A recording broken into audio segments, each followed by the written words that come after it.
twisted Marge's arm for them to come, and then they loved it. It was so cozy sitting in there, just a lamp on. How long was the little things in your glasses? Magnets for sunglasses. Oh, I see. I see you kind of dressed in layers. And too. Sandy shucks. And Oh, yeah, I've got she another would layer wear I put on yet too when it gets really cold. the legends. This is the switch that I had on last night. Put that on again. Sandy and I drank it all. This is in my uniform now. For more than half a year. Sandy had more than I could use, but we had to finish them up after it was all over. Now we just find out if she's going on. Hi, everybody.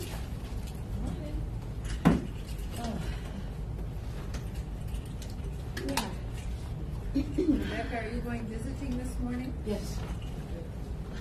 Dorothy's expecting. Oh, good. We had the agreement that if she needed to cancel, she could. But I've She's worked so looking hard. forward to seeing you. Wonderful. I'm looking forward to seeing her.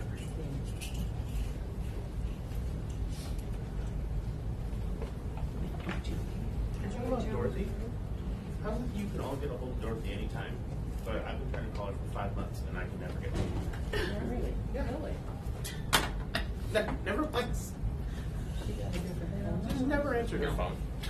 She hasn't been as much lately because her health stuff. Yeah, I get that. It's just that.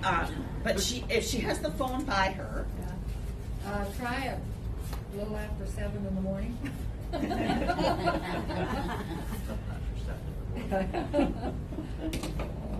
Yeah, she's later in the day.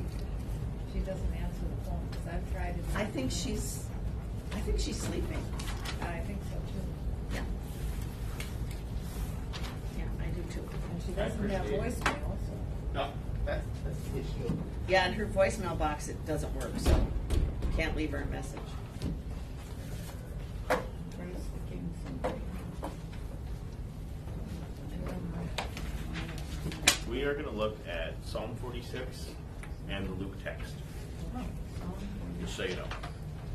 Psalm 46 and Luke. Okay. Also, in Advent, we're going to start doing now the feast and celebration. Again, which we haven't done. I think that this was literally what we were using during Lent in 2020, right before we closed. Like, I think that this was like what we were using, and we haven't touched it since fine. then. So, it's been a minute. So I have presents for all of you. We need those coming up soon. Yeah, this is it. Next week. Yeah. So, So the liturgical color for this coming Sunday is white? Like Christ the King. Yep.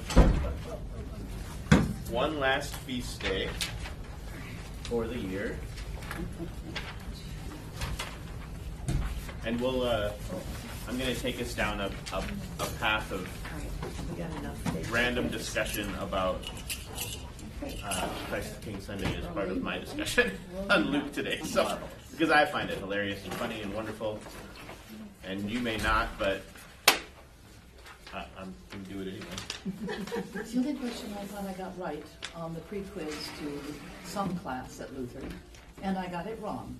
About? It said Christ the King. I said my Lord and Savior. They said no. It's a holiday in the Lutheran Church. Oh, good. I missed every one of 150 questions. Pre-test. Ouch. Paten, cincture, chasuble. Oh, come now. I didn't know any of those. I come from a very non-liturgical church. Fair enough. I was absolutely lost. I learned. I passed it. It didn't work. It's a whole new language. Theology is a very different language. Theology is a different language. Church vernacular is its own beast of insanity too. So the average human being doesn't need to know what a cincture is. And the average church person doesn't know what the purpose is anyway, so. Thank you. It's fine. It has to have syllables or it doesn't count, I guess. Oh, well.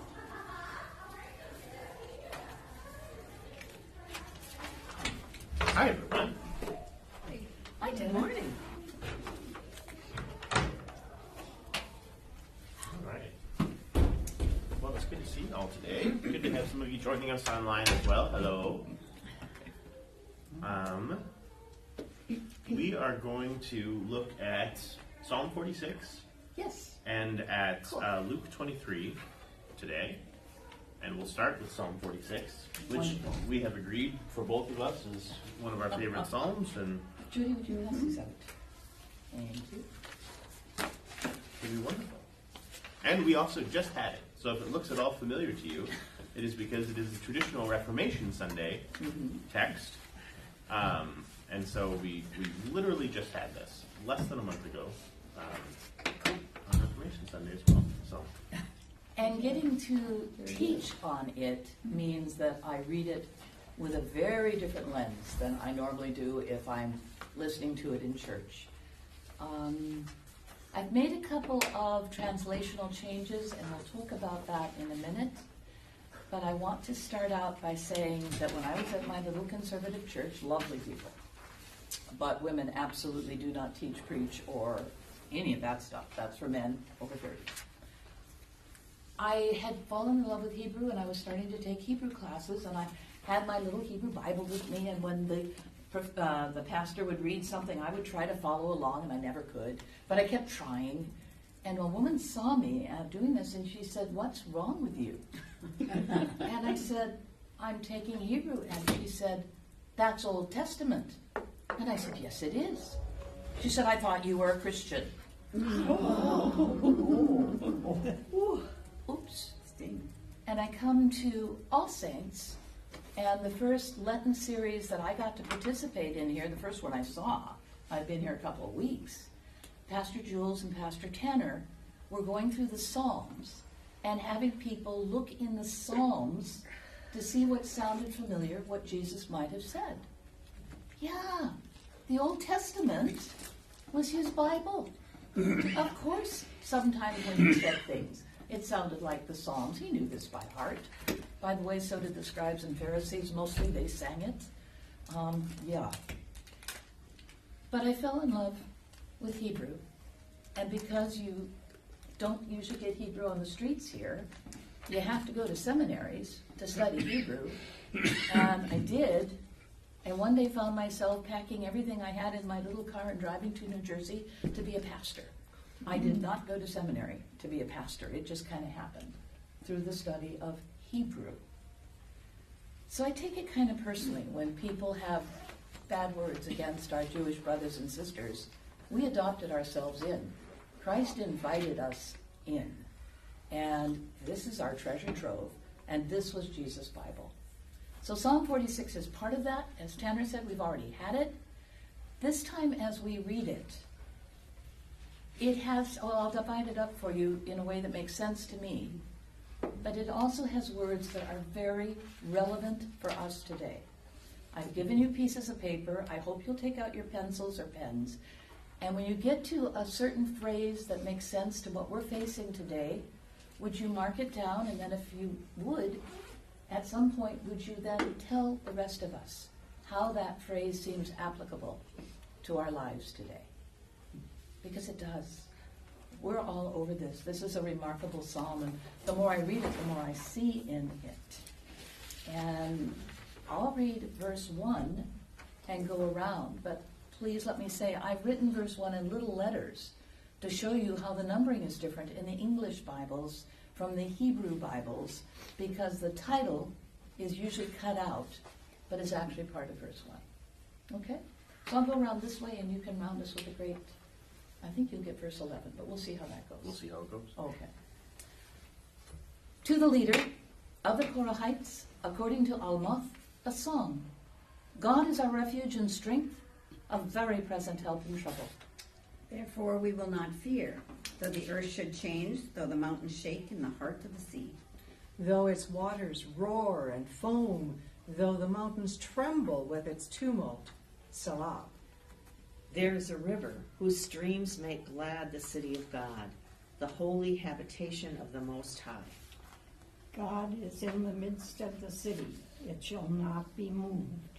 God will help it when the morning dawns. The nations are in an uproar, the kingdoms totter. He utters his voice, the earth melts.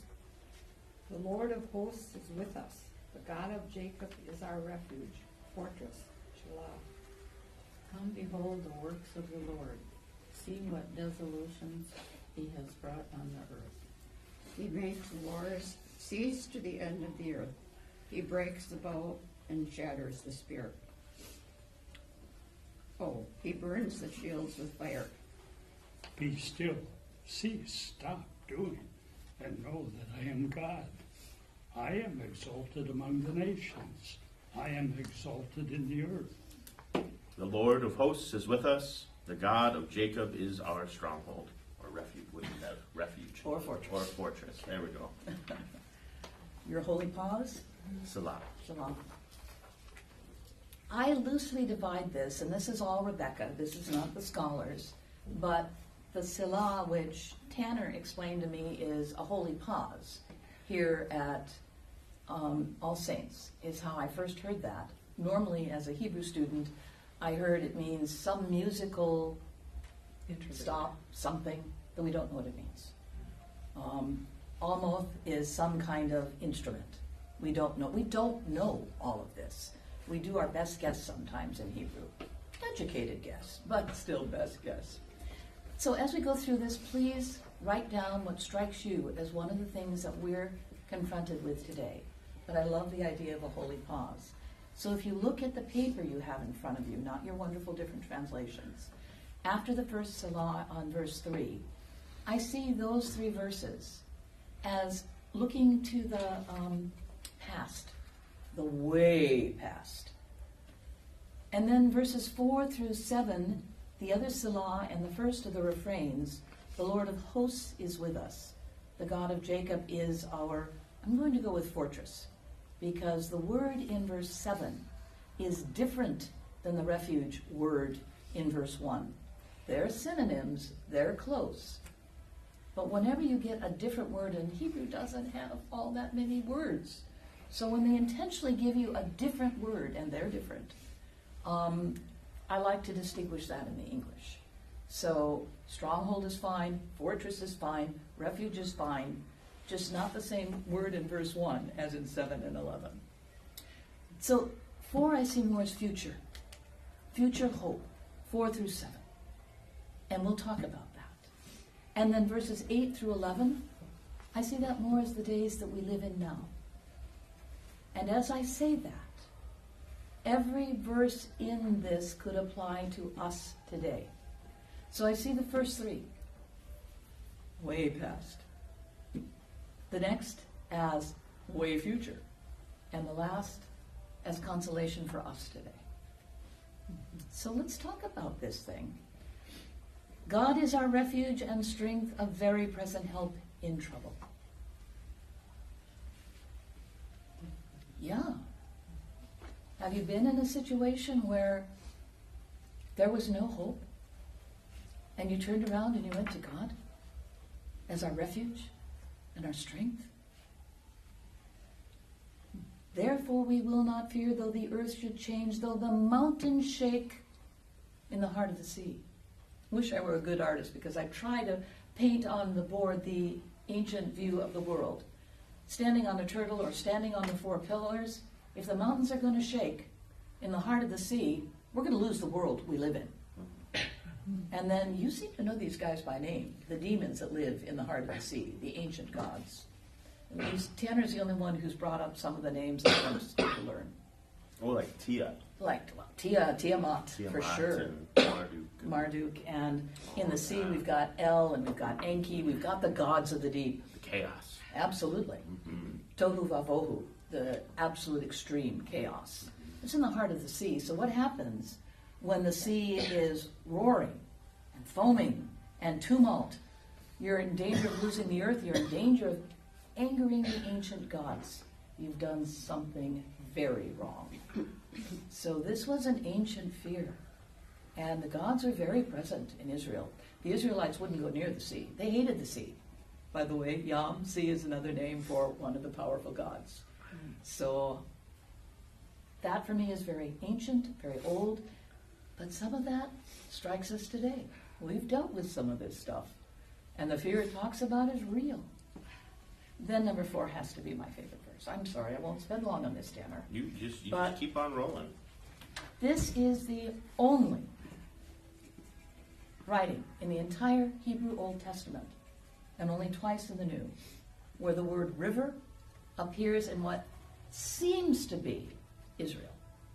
The Jordan is never a river, ever. It's the banks of the Jordan, the waters of the Jordan, the flow of the Jordan, because that's the stream God gave to bring life to the people of Israel.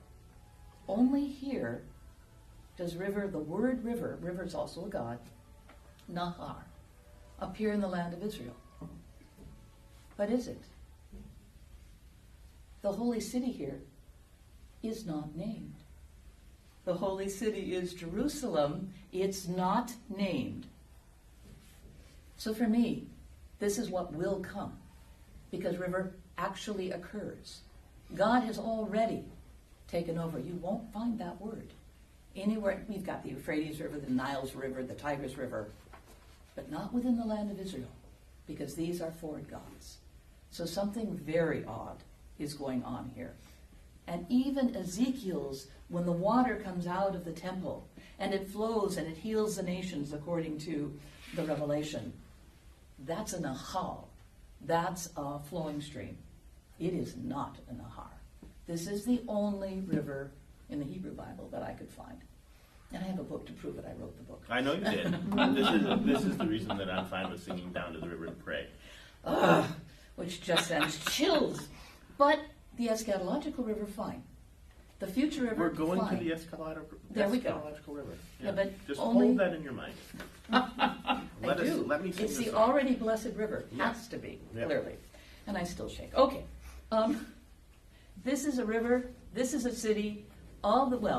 Most of the commentators presume it's Jerusalem, because that's the holy city in that great and glorious temple that we heard about last week. It's covered with gold and with precious stones. God lived there. That's why in the Old Testament, they weren't worried about the Assyrians. The Assyrians came and they surrounded and they destroyed everything except Jerusalem. Because in the Holy of Holies, God lived. God was there. So how all of Israel, Judah was destroyed except Jerusalem in the 700s, the 8th century. So God lived in the temple. So the holy city has to be Jerusalem, but it's not named. And for me, that's very significant, but you guys didn't spend 7 years writing a book on this. But it is significant. The Lord of hosts is with us. Host is phenomenal. This is not cute angels. This is power. This is military might. This section is written with a military emphasis. God can do anything. You'll read about what God can do here. But God's military might is focused towards peace. I want to read you something from 2 Kings, if I still manage to take it with me. When Elisha was training a new servant, and they were going against the Arameans, they were surrounded. And his servant was terrorized, because the Arameans were circling all about, and they were going to be destroyed. And then, when an attendant of the man of God rose early in the morning and went out with an army with horses and chariots, they were all around the city. His servant said, "Alas, master, what shall we do?" Elisha replied, "Don't be afraid, for there are more with us than with them." This is 2 Kings chapter 6, verse 15. Then Elisha prayed, "O Lord, please open his eyes that he may see." So the Lord opened the eyes of the servant, and he saw the mountain was full of horses and chariots of fire all around Elisha. When the Arameans came down against him, Elisha prayed to the Lord, "Strike the people with blindness." So the Lord struck them with blindness as Elisha had asked. The servant went to Elisha, terrified, because he could see all the Arameans. God opened his eyes and saw the hosts of heaven. Host is not a friendly term. It's a military army of cosmic power. So when you see that nice word in the Bible, this is a military word, and it's powerful. Okay? So the Lord of hosts is with us. The God of Jacob, Israel, Judah, all the people of the Lord, the one God, is our fortress. I'm changing the word there. The NRSV has refuge in verse 1, verse 7, and verse 11. But 7 and 11 are different. I cannot exactly tell you why. They certainly are similar words. But the Lord of hosts is with us. The God of Jacob is our fortress, just to separate it out from the word in verse 1. So that's a section. And this is a cosmic city. And this is incredible military might. But as we read on, we'll see that might directed toward peace. God can do anything. God's voice sounds and the world was created. God can do anything. And God is with God's people. And verse 7 will repeat in verse 11, kind of capping these two different sections. And I see the second section as our more present day, what we're living in and what we're living through, beginning with verse 8. The works of the Lord, desolations he has wrought. There have been catastrophic events in the world. God is in charge. God can do anything. But go on to 9. This is who our God is, who makes the wars to cease, who stops the war chariot. One of their most powerful weapons was they would throw flaming bundles into the cities that would catch the straw on fire and burn the cities. God will stop that. God is a shield. God will stop the horses. They used to put metal nails in the chariot wheels as they went across the cobblestone, so it sounded really terrifying when the Assyrians would go through. They came. A lot of the Assyrian army, it was psychological as well as military warfare. God's stronger than that. Jerusalem stood. God will stand with the people. And then the voice of God takes over. It's gone from just being a description to God speaking. And God says, I am exalted among the nations. I am exalted in the earth. And it's a construction in Hebrew that could also be future. So I am, I will be, but I like I am, for God is here, and I see this as more present. The Lord of hosts, the military might is with us, but a might for peace. God is with us.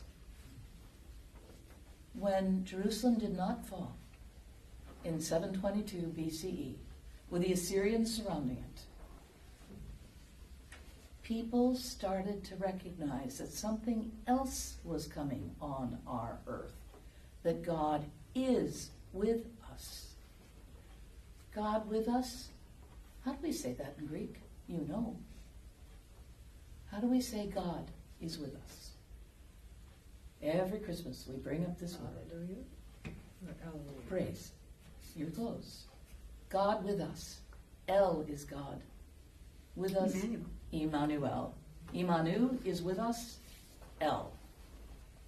This for me, not only is it the eschatological coming city that is not named, because the city is God's presence, but this is Emmanuel. God with us. 700, 1,000 years before Christ came, I don't know when this was written, but because of the references and the look back to the old gods, I assume this is very old. Mm-hmm. Have you heard guesses I'm about not sure this? about that one, no. Yeah, I haven't either, but some of the words are very old. So, to me, this predicts the Lord our God being with us, past, future, and today. And so, having liked this song before, particularly because of verse 4 and the only occurrence of river in possible present Israel, except it's placed not named. For God is with us, not just in Jerusalem, but God is with us wherever we are. So there are so many beautiful things about this song. Have you found bits and pieces that suggest things that are happening today? You're smiling at me. I heard climate change and wars and, yeah, Have you had any struggles with wars? not mine personally, but But there are. in our world today? Absolutely. Yeah, so verse 2, though the earth should change, and I'm thinking climate change. I'm a Californian. Though the mountains shake in the heart of the sea, oh my. I lived through one of the major earthquakes there. It's impressive when the ground underneath you starts throwing you. I lived through it. Others? Verse 6. Nice. Are the nations perhaps in an uproar? And the kingdom shaking? Oh yeah. Thank you, Bella, for sure. I love number 10. Be still and know that I am God. Do you see my, and thank you, Dick, for reading it. Do you see my square parentheses around there? Be still is a possible translation for sure. The NRSV does well. But could be. A translation I like better is stop. Not be still, but stop what you're doing. God's in control. God is going to save us. Your military might I'm reading into it now. Your military might is not going to stop. Your missiles, your fires, your wars, it's not going to change things. Stop. Cease what you're doing. Know that God is God. So be still is nice. Sounds pretty. But I like stop already. You can't do this. That's why we've got God. So you read it exactly right. But that word, Rapha, could just as easily be cease, halt, desist already. I am God. When your kids aren't fighting, you don't tell them to be still. Knock you. it off. Yeah. So thank you for pulling that out. Tanner knows, and I won't spend too long on it, I promise. But when I was taking a class from a Presbyterian professor, marvelous man, and most of the class was Presbyterian. It was at a Presbyterian seminary.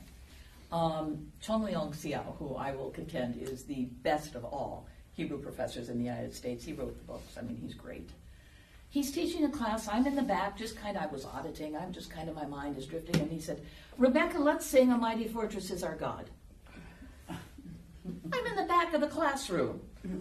I don't know all the words to A Mighty Fortress, but I'm going to hand it out now. I don't know how A Mighty Fortress came up in the book of Daniel, but I do know how A Mighty Fortress is connected to Psalm 46. Some of you are smiling. Our buddy Martin Luther read Psalm 46 and wrote A Mighty Fortress. And I want you to compare some of these. This is excellent. But I contend there's more. Luther wrote a song, and it's beautiful, and we tend to sing it a lot, like every Reformation Sunday. At least once a year. At least once a year. At least once a year. Yeah, at least. Uh-huh. But I was the only Lutheran in the class. So I think that's why Xiao turned the focus to me. Those who sit in the back, imagine if the pastor said, now let's sing A Mighty Fortress, and you don't know all the words. But he turned to me because I was a Lutheran, and he figured all Lutherans would know all of those words. He led, I followed, it went. Okay, right. Oh my goodness. But Psalm 46 and A Mighty Fortress have very powerful echoes as well. But Psalm 46 has a wonderful echo in our lives. Tanner, you love this thing too. Anything else about Psalm 46? No, I just love this. I just love the psalm. It's just a great psalm. Oh, I agree. All that. And the more I get into it, the more I tend to tumble into it. But anybody else with how there are recollections of today in here?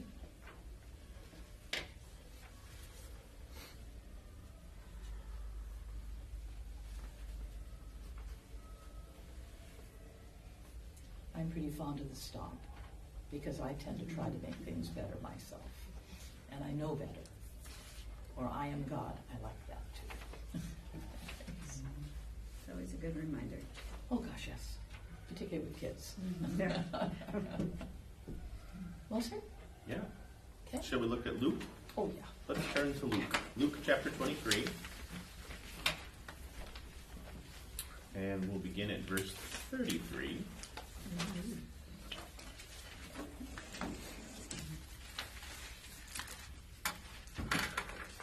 So, before we read it, we're going to read a portion of the crucifixion narrative today from Luke's Gospel for Christ the King Sunday or the Reign of Christ Sunday, depending on where you grew up and how you want to talk about it. And so before we dig into it, I just want to talk a little bit about it because I think it's fascinating. And I think it really bounces off nicely what you just ended on with Psalm 46, one of the reasons that's one of the assigned texts for the day. Again. Right? So Christ the King Sunday is a reasonably modern liturgical day within the last 100 years. Barely. 1925 was the first time that it was celebrated. It was instituted by Pope Pius XI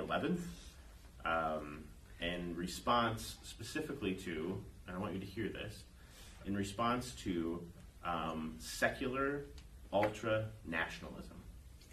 Say it again. Secular ultra-nationalism. So a growing ultra-nationalism in the world around him. Particularly in Italy at the time, because there was a lot of questions at that particular time as to whether or not the Pope and the bishops and the cardinals got to have control over the land that the Catholic Church had owned for centuries upon centuries. But outside of that, we think about world events of that day, right? The rise of ultranationalism was the impetus for him instituting Christ the King Sunday. And the whole point of it was, let us have a holy day of obligation, of solemnity, where everybody's required to go to church and hear a text about how Christ is the King, and Christ is in control, and you are not. And maybe that will remind all of our world leaders and all of our people that Christ is the King, and Christ is in control, and you are not. And you'll stop being doo-doo heads all the time. I think that's the Latin translation for his Vas Prima.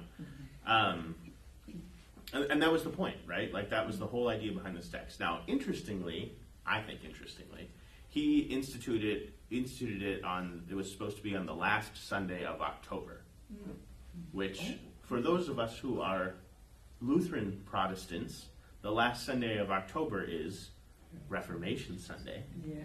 So it was a tongue-in-cheek little, like, not only is Christ the King, but Luther is definitely not. Right?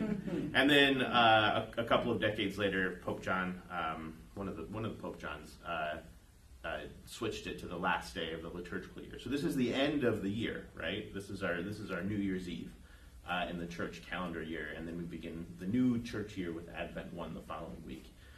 And so, so that switch happened, and that's good, and that's wonderful.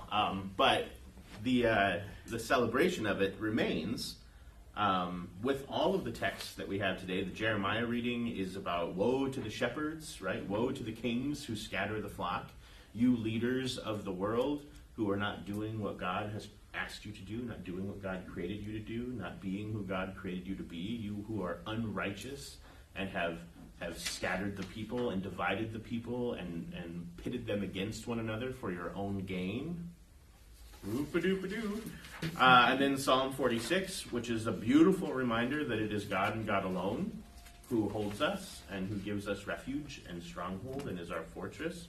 And then we have the Colossians reading as our epistle this week, which is one of the early hymns, Colossians chapter 1. He is the image of the invisible God, the firstborn of all creation. Probably sounds somewhat familiar to y'all in speaking of who Christ is. And then we get the gospel text from Luke. And it is an interesting one to cap it all off, I think. Because the rest of these texts are very much God is king, God rules all, God is our refuge, God keeps us, God has been and will always be. And then we get the crucifixion. And so I'm going to read that for us, and then we'll chat about it a little bit and see how that lands. Starting with verse 33. When they came to the place that is called the Skull, they crucified Jesus there with the criminals, one on his right and one on his left. Then Jesus said, Father, forgive them, for they do not know what they are doing. And they cast lots to divide his clothing. And the people stood by watching, but the leaders scoffed at him, saying, He saved others, let him save himself if he is the Messiah of God, his chosen one. The soldiers also mocked him, coming up and offering him sour wine, and saying, If you are the king of the Jews, save yourself. And there was also an inscription over him, This is the King of the Jews. And one of the criminals who were hanged there kept deriding him and saying, Are you not the Messiah? Save yourself and us. But the other rebuked him, saying, Do you not fear God, since you are under the same sentence of condemnation? And we indeed have been condemned justly, for we are getting what we deserve for our deeds. But this man has done nothing wrong. Then he said, Jesus, remember me when you come into your kingdom. And Jesus replied, Truly I tell you, today you will be with me in paradise. What do you think?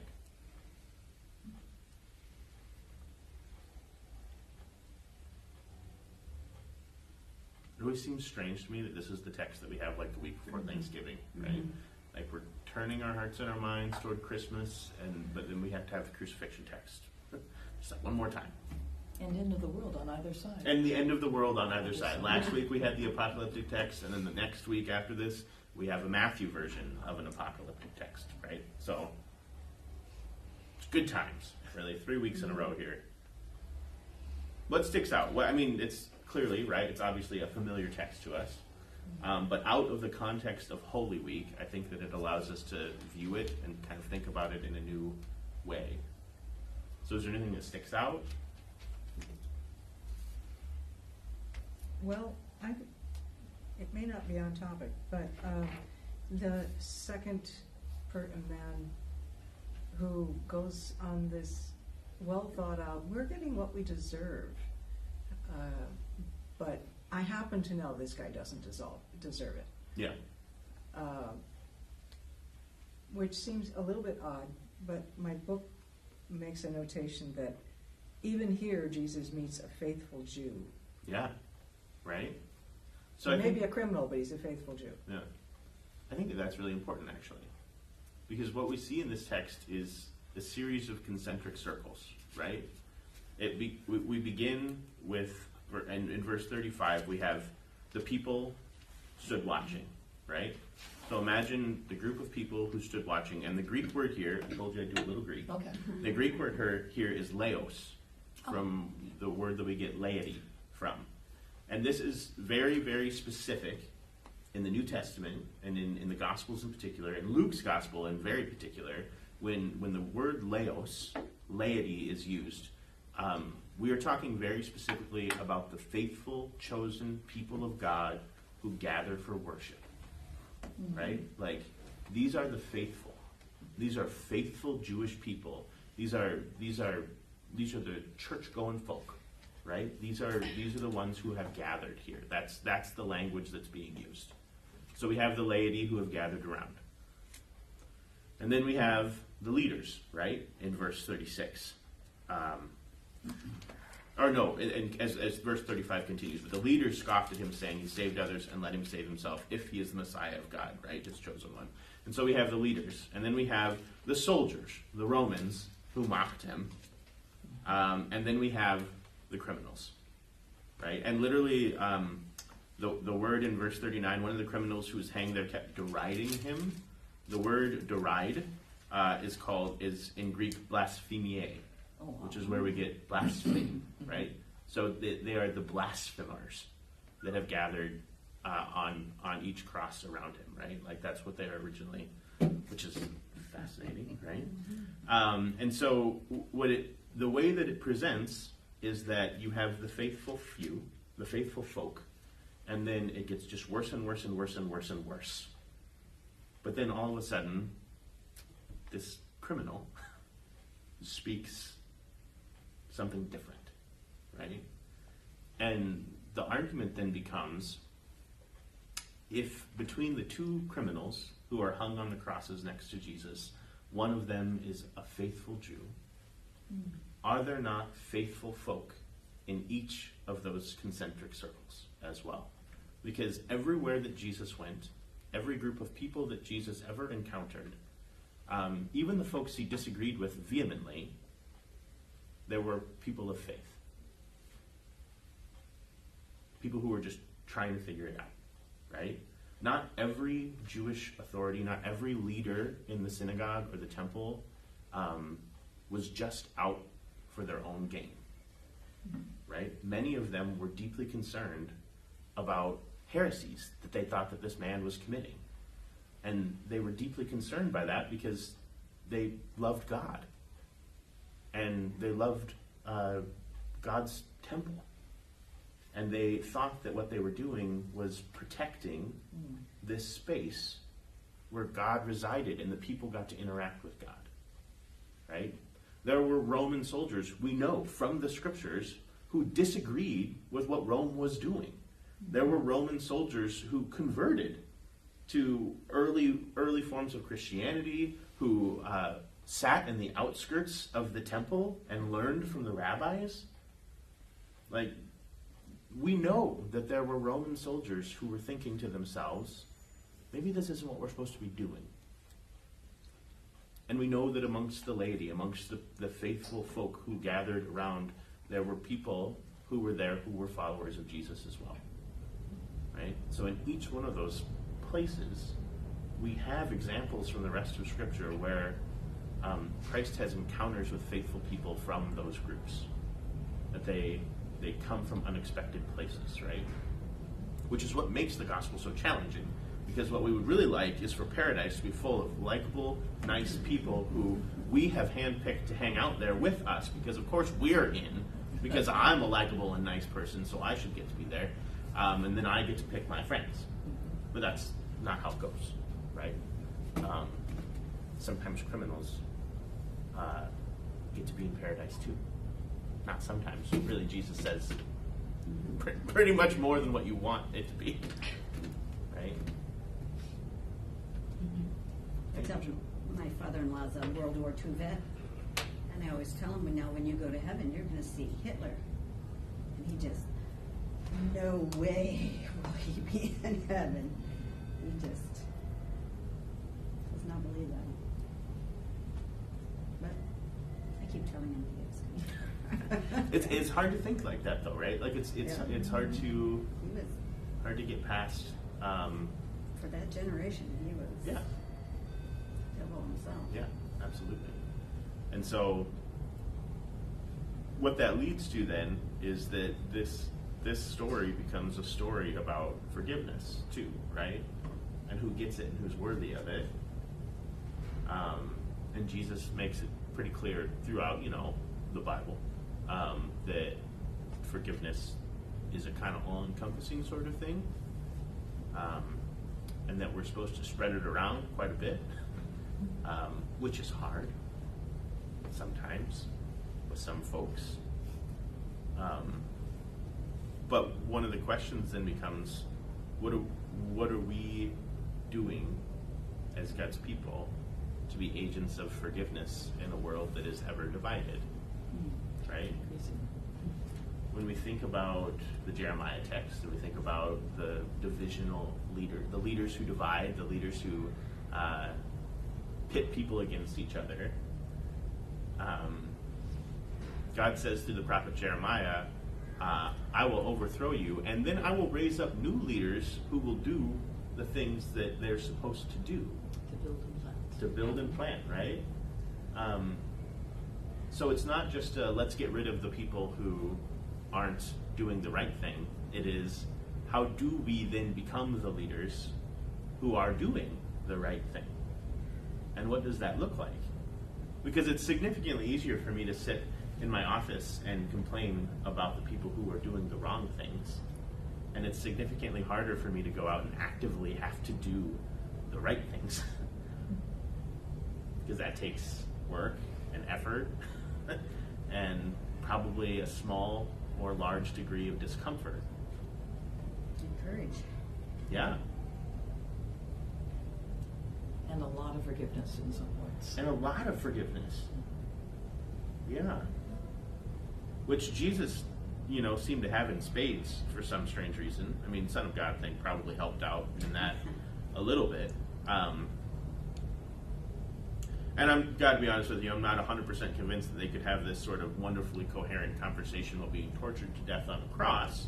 Choking and not able to breathe. I mean, because the entire purpose of the cross is to make it so that you can't talk, because you can't breathe. So it seems unlikely that this was at least this coherent. But maybe the idea was there. I hope.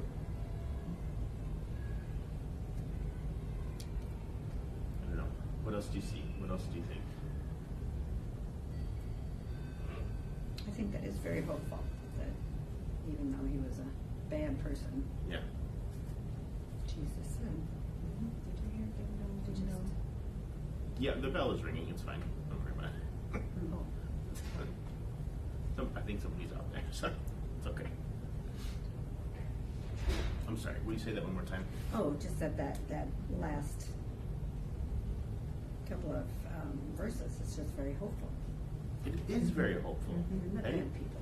Even those we don't like, No. even those we deem unworthy, Yeah, right. even those the world deems unworthy. Which depending on there are people who think that we're unworthy. So it's not just an us thing, who we decide is unworthy and worthy. We get to be included in that too. I was thinking about this, what happens when you put a crowd together Yeah. and somebody's starting to say bad things and be mean to a person who can't do anything about it. They think he can't because that's why they crucified him. But there had to be people out there that even while they're saying these words, because everybody's doing it, they're not sure. Like maybe he will come down off the cross. Yeah, Like, they're not sure. Because there are people who are 100% convinced that he is the Messiah of God. Yeah. And if you are the Messiah of God, which I believe that you are, doesn't that mean that you're certainly not going to die like a criminal on a cross? Yeah. And what does that mean for us? In the sense of in the days following another election, where there were winners and there were losers, what does it mean for us to follow a person who was deemed a loser, at least in this moment? I mean, he died. The people who thought that Jesus was the Messiah watched him die, and then those hopes were dashed, right? Like that was the end, right? I mean, the resurrection is a wonderful, that's a great thing. It brings the story around, really circles it and makes it worthwhile, right? But in this moment, they don't know. And I think that's the powerful part of having this text on Christ the King Sunday, is that we proclaim Christ as King when he dies, not when he resurrects. So what does it mean to proclaim Christ as King in the midst of death, in the midst of failure, in the midst of ending, and not just on Easter morning?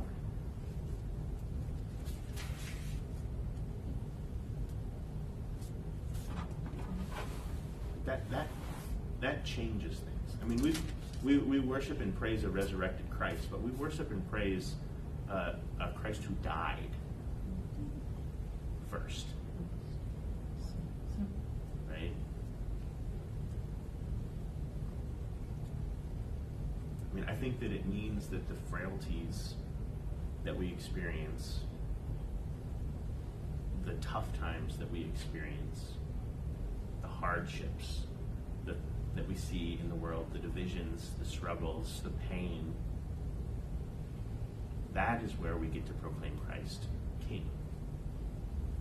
And if we can proclaim Christ King and present in the midst of those darkest points of our lives and of the world, I mean, that's saying something. That's meaningful, and I don't know. I feel like sometimes it's hard for us to totally wrap our minds around that, but like that matters.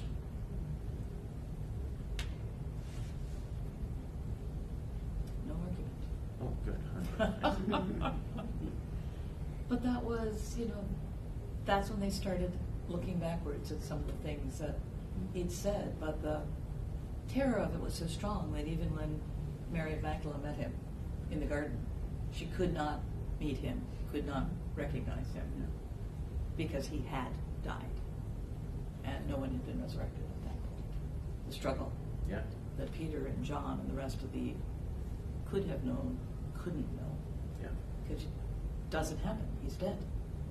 Even though he'd said this would happen, it's just too big for them to absorb it until they have time and they see him again and again. Yeah, I can't imagine it. They couldn't. They couldn't, right? And we've got the book, and it's still hard. And it's still hard, yeah.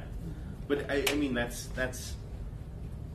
I don't know if the disciples, while they hid in the upper room, were gathered there still proclaiming Christ King.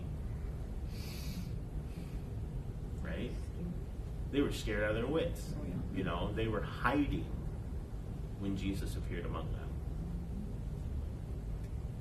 Yeah, they thought they were next. Yeah. Right? This was the end. This was the failure. Right?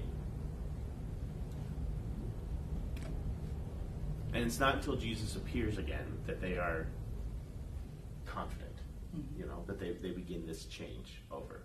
But we proclaim Christ King still in death.